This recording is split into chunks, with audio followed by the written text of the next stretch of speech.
Welcome to Military Spouse World 1-to-1, a weekday podcast featuring a military family shaker and mover, helping you navigate this amazing chapter in life.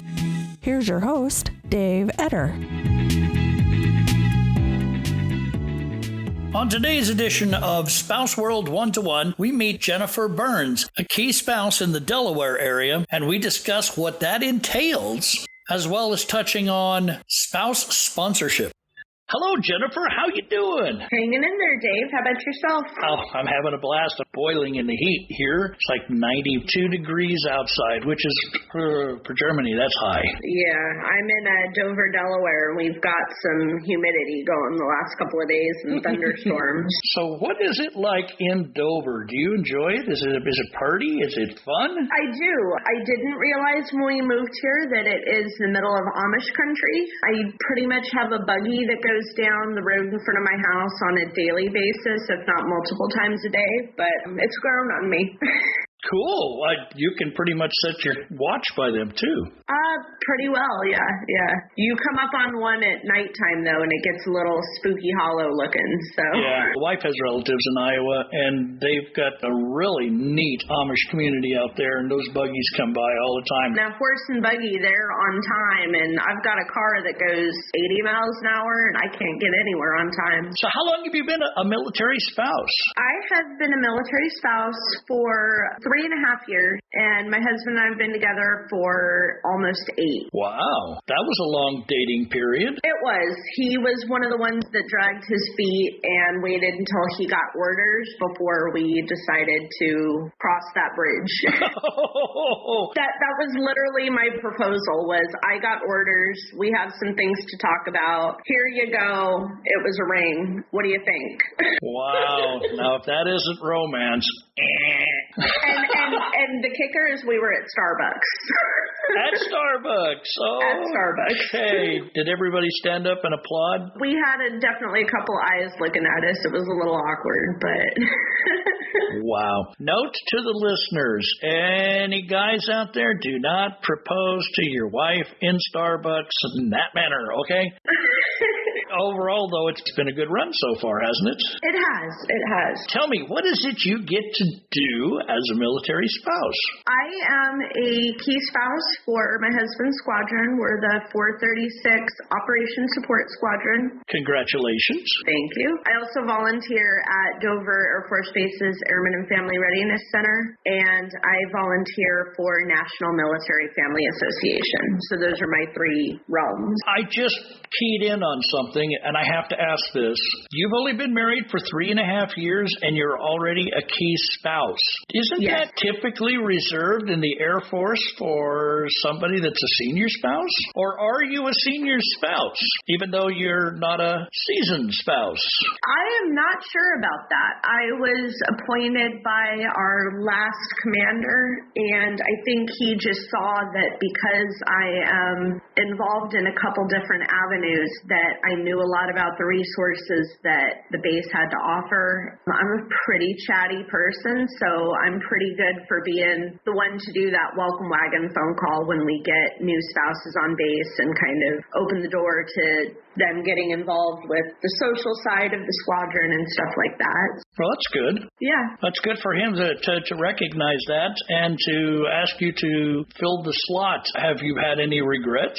Not regrets. I've made some welcome wagon phone calls to some spouses that don't want to be military spouses, and that they don't want to do care packages, they don't want to play bingo, they don't want to do anything, and that's fine. That is kind of a common thing seen in the young spouses, the ones that are the new families fresh out of high school. They aren't prepared or ready to do what to them might be considered what grandma used to do. Well, and I think some of it is that they don't give it a chance to see what it is before they just shut it down, unfortunately.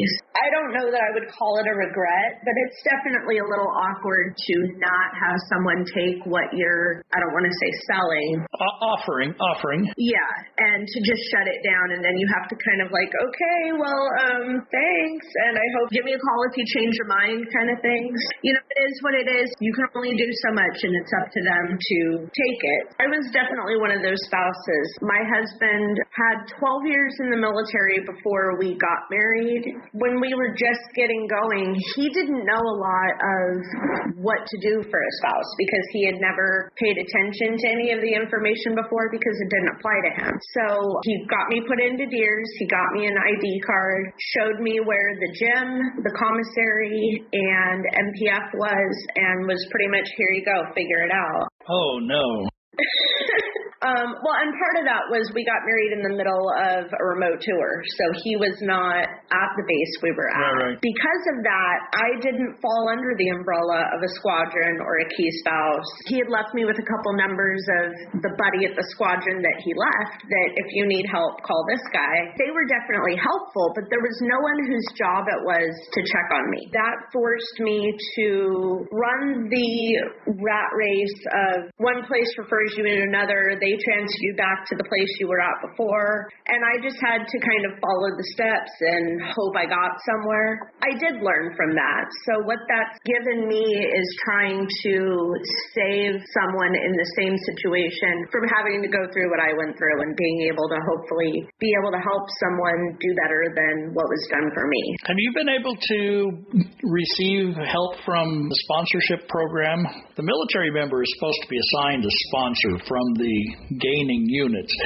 There's been talk for a while of setting up spouse sponsors so that, possibly, the spouse of the soldier or airman that is going to be sponsoring and running around doing all of the checklist for in processing. The spouse and the family need somebody to cart them around too. And I know we've been trying that in the Army without a lot of measurable success. Some locations have a great program. Other locations, there's no program at all. And some, like for instance, TRADOC, where they're training people to do things. If you're a student, your family is not under any family readiness group. There is no sponsorship whatsoever. You can run down to the AFRC, you can run down to Army Community Services, and you can work it out yourself, but that's the whole idea. But you have to know where to go. Right? Exactly. And a sponsor does a great job of doing that. Have you seen that successfully done yet? I think that I have. At Dover, unfortunately, and I've heard this at other bases too, even the Key Spouse program is not consistent, even at an installation from squadron to squadron. That is so true. It's written down what you're supposed to do, but in a real life scenario, that isn't necessarily what you can do. You have to be able to modify it. You have to be flexible. And sometimes the flexibility, there is nothing flexible to do. You just can't do it. Right. Within our squadron, we have been blessed that the leadership has empowered us to do as much as we are able to do. So I have been to commanders' calls where I've spoken a little bit about myself, my experience, what the Key Spouse program is, what it's not. What that's done is put my face in front of the airmen so that when I do call a spouse, if they say, hey, I got a voicemail from this girl from the squadron and I don't know if I should call her back, they're going to know who I am. And she's here to help. Go ahead and call her back. And I don't feel like we will get that if we're not in the squadrons where the airmen know who we are. Within my husband's shop, I think that we have kind of taken that role that you were talking about as far as anyone coming into my husband's shop, he kind of takes under his wing personally as we have a child in school, he's married, I'm involved on base. Most of the time he will just send me information that, he's gotten that information from the airmen. I don't want to say that we cut the first shirt out of it, but we're able to do that at a shop level rather than even at a squadron level.